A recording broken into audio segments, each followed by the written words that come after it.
네, 오늘 출애굽기 10장 12절에서 20절까지 말씀 보겠습니다. 저희들이 지금 계속 10가지 재앙을 살펴보고 있습니다. 어제 7번째 재앙인 불 섞인 우박 재앙을 살펴보았고요. 오늘은 메뚜기 재앙을 살펴보겠습니다.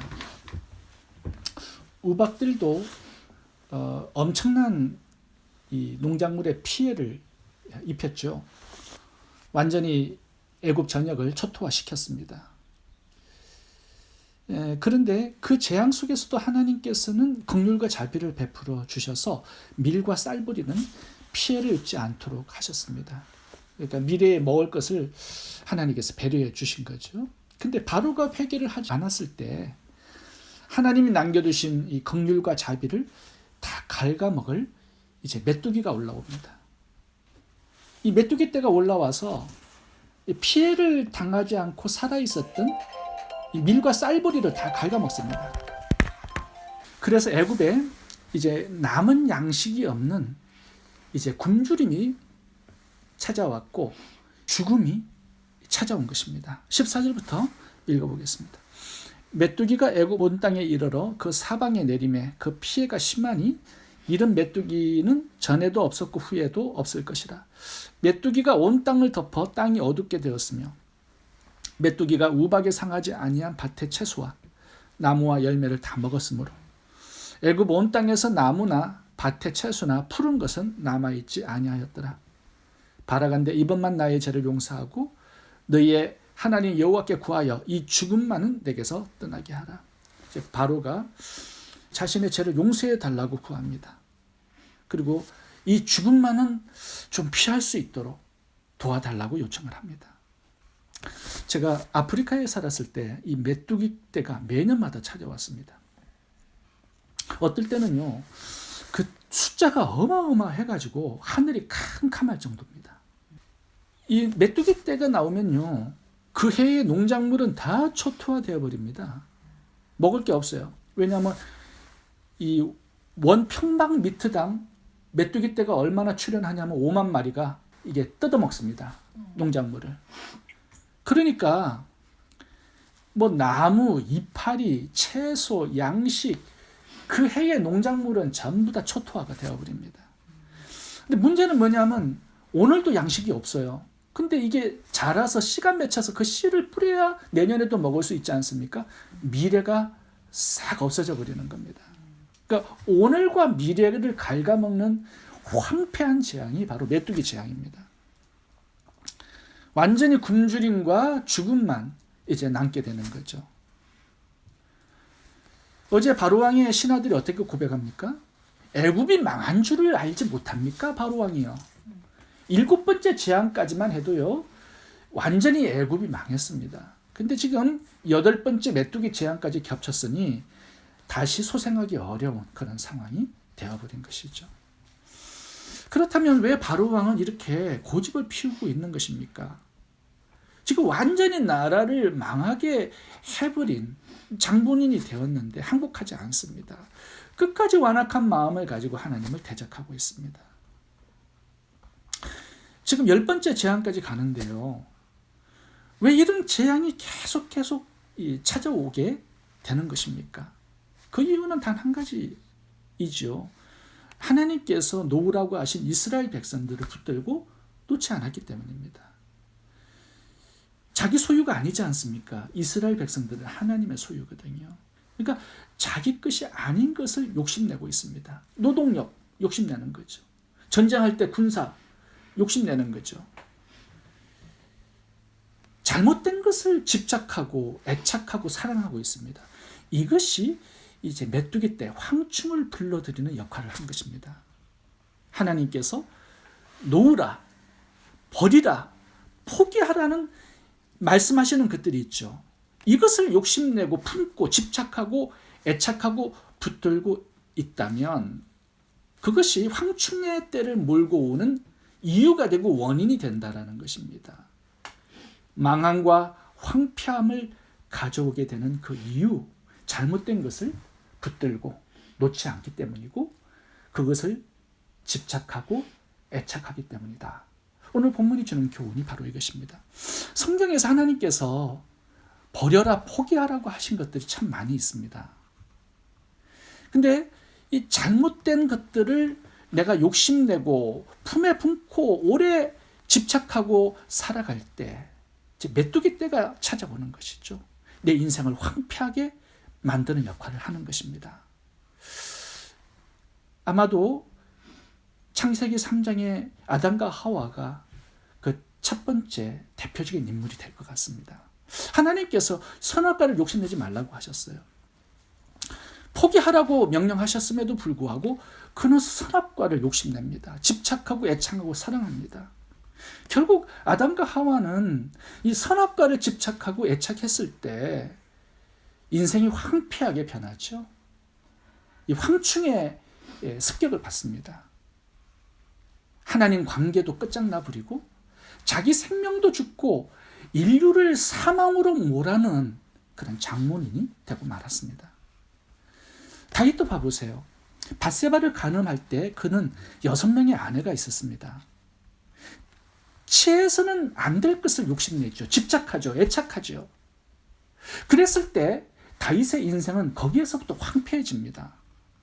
잘못된 것들을 가슴에 품고 붙들고 놓아주지 않았기 때문에 칼이 영영 그 집안을 떠나지 않는 이런 황충의 때를 몰고 오게 된 것이죠. 솔로몬도 마찬가지입니다. 1000명의 아내를 욕심냅니다. 집착하고 애착합니다. 성적인 쾌락에. 그 여인들이 메뚜기 떼가 된 거죠. 솔로몬의 인생을 다 갉아먹어버립니다. 하나님께서 그에게 얼마나 큰 축복들을 많이 주셨습니까? 근데 노년을 봐보세요. 우상 숭배를 합니다. 그 여인들과 함께. 하나님이 주신 모든 축복들을 다 잃어버리고 나라는 두동강이 나버리게 되는 거죠.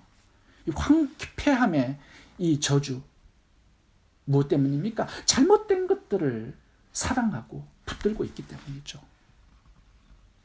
사울왕 같은 경우에는요, 다윗을 미워하는 그 마음을 10년 넘게 품고 살아갑니다. 이 3,000명의 암살단을 풀어서 다윗을 죽이는 데 집착합니다. 이 잘못된 것들을 집착할 때 사울왕의 귀신들이 들어가죠. 정신과 마음이 황폐해져 버립니다. 하나님의 관계, 이 영적인 영혼까지 황폐해져 버리죠. 결국 사울왕은 자살로 인생을 끝마치게 됩니다. 신약에 보면은 다른 유다가 그렇습니다. 내가 붙들어서는 안 될, 욕심내서는 안 될 불의한 재물에 욕심을 내고 집착하고 애착하게 된 것이죠. 결국 마귀가 그 속에 들어가지 않습니까? 인생이 황폐하게 자살로 끝나버립니다. 하나님께서 성경에 보시면 욕심내지 말라고 하는 것들이 참 많습니다. 내 것으로 취해서는 안 될 것, 이런 것들을 하나님께서 명시해 주셨습니다. 그 중에 하나가 뭐냐면 안식일입니다. 안식일. 6일 동안은 열심히 일하고 안식일은 하나님의 날이라고 말씀하시면서 하나님을 예배하는 날로 정하라 말씀합니다. 그런데도 불구하고 그 한 날을 내 것으로 또 욕심을 냅니다. 장사하고 돈을 벌고 취미생활을 즐기는데 그 하나님의 날을, 시간을 사용하는 어리석은 사람들도 있습니다. 결국 인생이 황폐하게 되는 거죠. 내 수입의 10%는 하나님의 돈이라고 말씀합니다. 내 수입의 3%는 가난한 이웃의 돈이라고 말씀합니다. 내 것이 아닌 하나님의 것과 이웃의 것을 너무 욕심내고 집착하거나 애착하지 않기를 바랍니다. 그것들이 내 인생을 황폐하게 만들고 결국 메뚜기 떼의 습격을 받게 만드는 원인이 될 수 있다는 것입니다. 내 인생에 메뚜기 떼들이 찾아오고 망함과 황폐함이 있다면 한번 돌아보실 수 있기를 바랍니다. 내가 버려야 할 것, 포기해야 할 것을 집착하고 애착하고 사랑하고 있지 않는지. 오늘 본문에 메뚜기 떼가 하는 일이 한 가지 나오는데 오늘 본문에 봐보세요. 제가 말씀드릴 것처럼 오늘만 뜯어먹는 게 아닙니다. 열매가 되고 씨가 되어 그 다음 해에 먹고 살아야 될 그 열매까지 다 미래를 다 뜯어먹습니다. 내일이라는 소망, 희망찬 미래까지 다 갉아먹고 가져간다는 것이죠. 욕심은 더 많은 것을 얻어내는 것이 아니라 더 많은 것을 잃어버리고 나의 오늘과 나의 희망찬 미래까지 잃게 만드는 원인이 될 수 있습니다. 문제는 그것만이 아니죠. 이 바로왕 한 사람 때문에 애굽의 백성 전체가 고통을 받습니다. 나와 연관된 모든 것들에게도 이 황폐함이 영향을 미치고 있는 것을 보게 됩니다. 나의 오늘과 내일을 잃어버리게 만들고 내 주변에 있는 내 자녀와 이웃들까지 황폐하게 만들어버리는 그 무서운 것이 바로 내가 잘못된 것을 욕심내고 집착하고 애착하는 것입니다. 두 번째, 우리가 살펴봐야 될 것이 있습니다. 본문에는 바로왕의 잘못된 집착과 애착도 보여주지만 반면에 하나님의 집착과 애착도 보여줍니다. 바로왕은 이스라엘 백성들을 자기 소유로 욕심내고 집착하고 애착하고 있습니다. 그런데 하나님도 동일합니다. 자기 백성 이스라엘을 향한 집착과 애착이 아주 끈질기고 대단합니다. 10가지 재앙으로 가면서까지 결코 나의 백성들을 포기하지 않겠다 말씀합니다. 바로가 항복하기 전까지 최종적인 구원이 있기까지 하나님은 우리들을 포기하지 않고 붙드시고 희망찬 내일, 소망적인 내일을 주시기 위해서 일하시는 하나님의 모습을 볼 수가 있습니다. 그러니까 집착과 애착이 다 나쁜 게 아닙니다. 무엇을 붙들고 끝까지 포기하지 않고 끝까지 사랑하고 있는가? 그 내용이 중요한 거죠. 예수님도 제자들을 사랑하시되 끝까지 사랑하셨더라 말씀하지 않습니까? 잘못된 것들을 품고 집착하고 애착하는 것이 문제가 되는 거죠.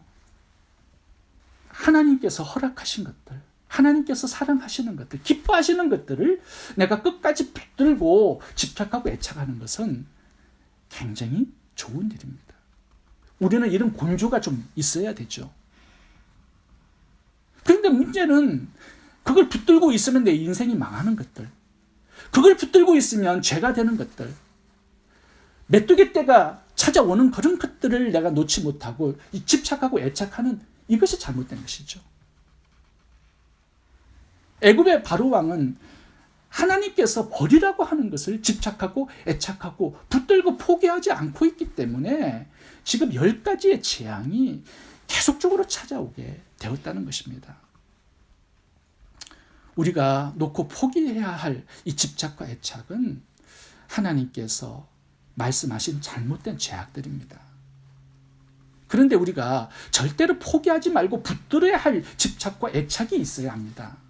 그래야 잘못된 것들을 집착하고 애착하는 것들이 이게 없어지게 되는 것이죠. 저는 적용점으로 하나님께서 자기의 백성을 이렇게 붙드시고 포기하지 않듯이 우리도 우리의 전도의 대상자들을 그렇게 붙들고 집착하고 애착하고 사랑하고 중보기도 해야 되겠다라는 적용을 한번 생각해 보게 됩니다. 내 자녀들, 내 배우자, 내 가족들, 내 친척 하나님처럼 붙들고 중보기도 하고 하나님께서 10가지 재앙을 내려 자기 백성을 구출하신 것처럼 내가 전도하고 구원해야 될 그 영혼들이 있어야 한다는 것입니다. 예수님께 수가성 여인을 포기하지 않았습니다. 집착하고 애착하고 사랑하셨습니다. 그래서 한 영혼 구원하지 않습니까? 그 영혼을 통하여 수가성 전체가 예수님께 나오는 그런 생명의 축복의 통로가 이 수가성 여인이 되었습니다. 예수님께서 삭개오 한 사람을 포기하지 않으시고 붙들어 주셨죠. 그래서 구원받은 아브라함의 자손이 될 수 있었습니다. 예수님은 막달라 마리아도 그렇게 붙드셨고요. 요한복음 8장에 나오는 가늠하다 현장에서 잡혀 돌 맞아 죽을 위기에 놓인 그 여인도 포기하지 않고 집착하고 애착을 가지고 붙들어 주셨습니다. 그라사 광인도 마찬가지죠. 풍랑이는 이 갈릴리 호수를 건너면서까지 그 한 죽어가는 영혼을 붙드시고 집착하고 애착하고 사랑하고 그 생명을 살려주신 것입니다. 우리도 그런 영혼들이 좀 있어야 된다는 거죠. 제가 구원을 위해서 중보기도하는 사람들이 몇 명이 있습니다. 제 아내의 장인 장모와 그 가족들도 제 중보의 대상입니다만 이 쌍라문에 살고 있는 한 형제가 있습니다. 가끔씩 카톡도 하고 짜장면도 함께 먹으러 가는 형제인데요. 이 친구는 주식 투자를 해서 돈을 많이 벌었습니다. 만나면 돈이 너무 많아서 인생이 허무하지 않느냐고 농담도 제가 가끔 하기도 합니다. 이틀 전에 그 형제가 연락을 저에게 주었습니다. 내용을 보니까 목사님 인생 상담을 좀 해주실 수 있는지요? 이렇게 메시지를 보내주었습니다. 뭔가 인생에 문제가 있는 것 같아요. 아니면 진짜 돈을 너무 많이 벌어가지고 인생의 허무함이 찾아온 것일 수도 있습니다. 제가 목요일날 만나기로 해서 자세한 이야기를 들어보려고 합니다. 저는 이틀 전에 그 형제의 연락을 받으면서 이런 생각을 해보았습니다. 내가 중보기도 하고 그 영혼을 붙들고 집착하고 애착하고 포기하지 않는다면 마귀는 그 영혼을 놓아줄 것이다 라는 생각을 가져보게 됩니다. 하나님께서 끝까지 포기하지 않고 이스라엘 백성들을 붙들고 있기 때문에 바로왕은 놓아줄 수밖에 없었던 거죠. 마귀도 그렇게 할 수밖에 없었던 거죠. 누군가 그 영혼을 포기하지 않고 붙들고 기도하고 있다면요, 결국 하나님께서 그 영혼을 생명으로 열매맺게 하실 것입니다. 잘못된 것을 붙들고 집착하고 애착하는 것이 아니라 한 영혼을 붙들고 집착하고 애착하고 중보기도 하여서 생명을 구원할 수 있기를 바랍니다. 그리고 말씀 묵상, 기도, 예배, 구제, 전도, 선교, 하나님께서 명령하신 기뻐하시는 일들을 품에 품고 집착하고 애착하는 저와 여러분들 될 수 있기를 바랍니다. 황충의 때가 오는 것이 아니라 하나님의 은혜와 축복의 강물이 흘러 넘쳐 나의 인생에 들어올 수 있기를 바랍니다. 기도하겠습니다.